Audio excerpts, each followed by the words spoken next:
Kindly recite Surah Fatiha for the grandfather of Mehraban Ali, Sayyid Hussain Shah Shamsi Sabzwari Tabrizi.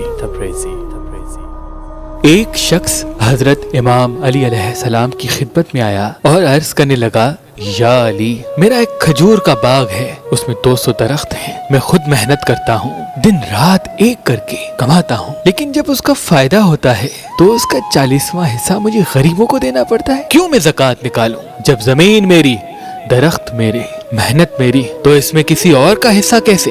بس یہ کہنا تھا تو امام علی علیہ السلام نے فرمایا، اے شخص، یہ زمین اللہ کی ہے، اس زمین کا خالق اللہ ہے، بتاؤ کیا تمہارے پاس اللہ کی سند ہے کہ یہ زمین تمہاری ہے؟ اس نے کہا، میرے دادا پر دادا سنبھالتے تھے۔ امام علی نے فرمایا، اللہ نے جب آدم کو بھیجا تو بغیر کسی سند کے بھیجا، اس زمین پہ تمام انسانوں کا حق برابر ہے، کوئی زمین کسی کی نہیں، بس انسان زمینوں پہ قبضہ کر لیتے ہیں اور پھر اللہ کی زمین کو اپنی جاگیر سمجھتے ہیں۔ بتاؤ، جس سورج کی روشنی سے زمین سے نکلے ہوئے درخت اگتے ہیں، پکتے ہیں، کیا اس سورج کی روشنی بھی تمہاری ہے؟ وہ نظریں جھکانے لگا۔ امام نے فرمایا، بتاؤ، جو پانی تم درخت کو دیتے ہو، کیا وہ پانی بھی تمہارا ہے؟ وہ شرمسار ہونے لگا۔ امام نے فرمایا، اے شخص، یاد رکھنا،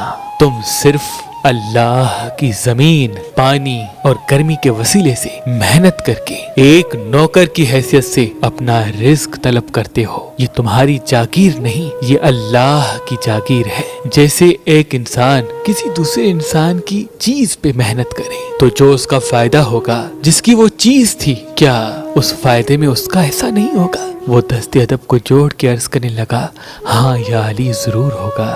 تو امام علی نے فرمایا، اے شخص، تبھی اللہ نے زکوٰۃ رکھی ہے تاکہ جو تم اللہ کی زمین پہ یا اللہ کی نعمتوں سے کماؤ، اس میں سے اللہ کے حقیر بندوں کی مدد کرو، یہ سوچ کر کہ جس وسیلے سے تم کماتے ہو وہ سارے وسائل اللہ کے ہیں اور اس مال پہ اللہ کے حقیر بندوں کا حق ہے۔ جب تم اپنے مال کا 40واں حصہ دو گے تو تمہارا ضمیر مطمئن ہوگا۔ یاد رکھنا، اس زمین پہ اناج، پھل، ہر ایک نعمت پہ سب انسانوں کا حق برابر ہے، بس کچھ انسان محنت نہیں کرتے تو کچھ انسان دوسرے انسانوں کا حق غصب کر لیتے ہیں۔